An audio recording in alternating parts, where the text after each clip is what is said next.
Hey fam, what is going on? Welcome into the Week 16 running back show. We're going to dive right into it. Week 2 of the playoffs.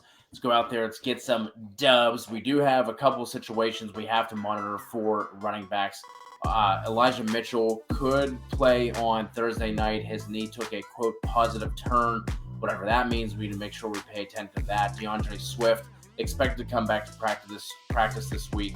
And then Austin Eckler on the COVID list, positive, not positive. We don't really know at this point, so that's obviously something we have to pay attention to this week as well. Let's dive into our top 24 rankings for this week.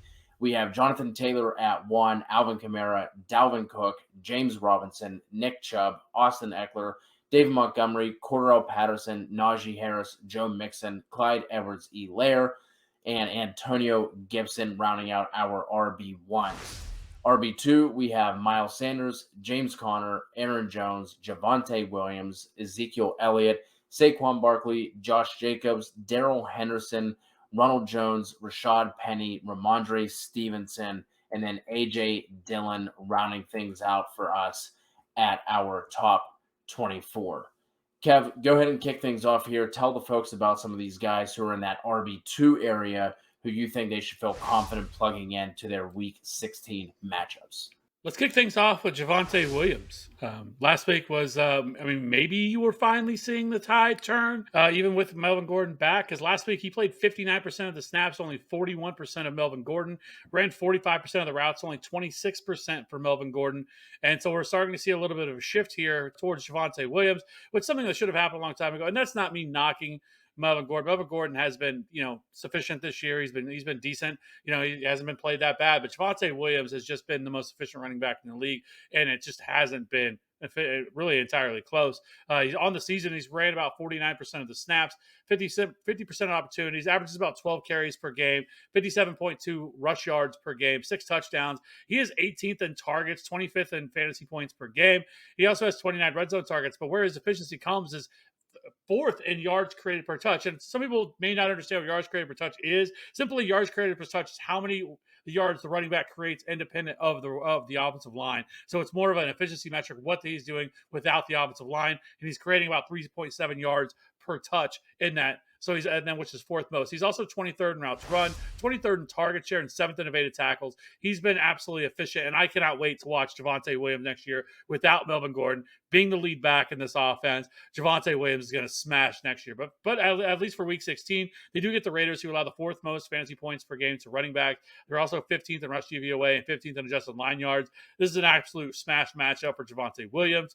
Moving over to Miles Sanders, who's coming off a really strong performance this past week against Washington Football Team, where he rushed for 16 times for 130 total yards. I have him right now at RB13. On the season, he has 55% of the snaps, 53% of the opportunities, 11 carries per game. Still no touchdowns. I do not get it. There were twice in that Washington Football Team. They were on the goal line, and they did not give not even one touch to Miles Sanders. The man got him all the way down there, and then it's like, nope, here, Jalen. Here, you take it. And Jalen Hurts continues to snipe touchdowns away from Miles Sanders, because I think his season would look a hell of a lot better had he not lost all these touchdowns, because he despite the fact that he's missed time this year, he's still been incredibly efficient. He's been a big play threat, which is what he's always been in his career. 7.1% on breakaway run rate, which is 8th among all running backs. Almost a 10% target share, and a 3.09 yards created per touch, which is 21st. This week, they do get the New York Giants, which are absolutely terrible against the run. 10th most fantasy points, 30th in adjusted line yards, 16th in pass DVOA, but 28th in rush DVOA. 16th in pass DVOA, but also 28th in rush DVOA. So it is a great matchup for Miles Sanders, and I think you can play him with confidence. Another thing to note is no other running back was really involved here. Jordan Howard got a little bit of garbage time, after the Eagles took a pretty big lead. And this is one of the offenses that absolutely just wants to run the ball, and they will run the ball 40 times a game if you will let them. So that is a one positive for Miles Sanders. But moving forward, let's talk about Antonio Gibson. 56% of the snaps, 62% of the opportunities, 16.6 carries per game, 64.3 rushing yards per game, 7 touchdowns, 38 targets, 33 receptions, 41 red zone touches, and a 13.4 fantasy points per game. And another positive note, which, I don't want to say you ever want to see anybody get hurt, but JD McKissic was placed on IR, so his season is over. And Antonio Gibson, that's just great news for him because he is going to continue to be heavily involved in the passing game here, and this is going to be his backfield. He did have I guess for fantasy purposes, it was an okay game, 15 fantasy points, but he only had like 29 yards rushing. A lot of it came through a touchdown, and then the pass catching work he had. They do get Dallas this week, which is 19th in rush DVOA.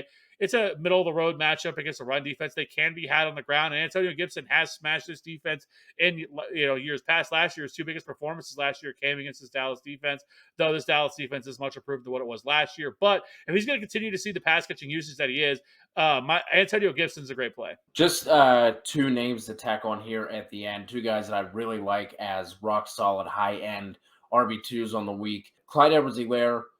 He hasn't been what I thought he was going to be this year. Even when you look at him in terms of points per game, he's basically been like a back end RB2, but he gets a really nice matchup this week against the Steelers, who have just been absolutely dreadful against the run. Over the last 5 games, the Steelers are giving up the most rushing yards in the league by nearly 100 yards.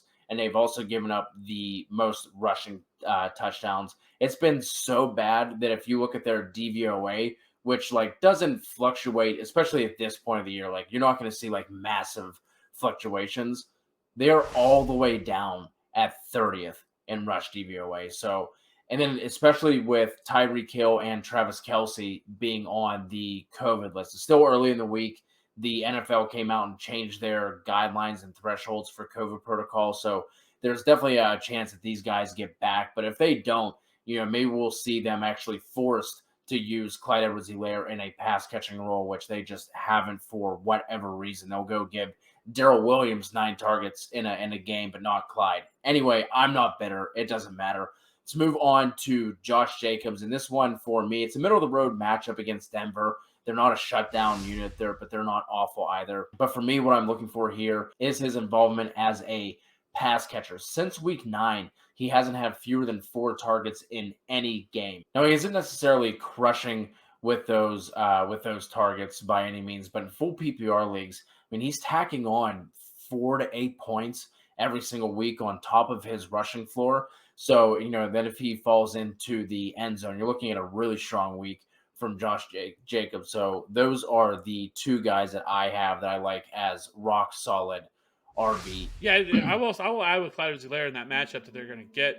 Like you mentioned, the Steelers' defense has been terrible. I think on the last 5 weeks, they've allowed almost 6 yards per carry over the last 5 weeks. They have just been absolutely dreadful against the run. So, if the Chiefs do end up missing a lot of these pieces, you really could see them go to a much more ground and pound type of offense versus what they typically normally would do. So, yeah, I think Clyde Edwards-Helaire is in a great spot this week against Pittsburgh. Mark that down under the things you love to see. All right, guys, that is going to wrap it up for the Week 16 running back show. Please be sure to drop a comment, any questions you have. You can also join us over on our Discord as well. Absolutely free to join. We'd love to see you guys over there. Good luck in Week 16, and we'll talk to you all soon.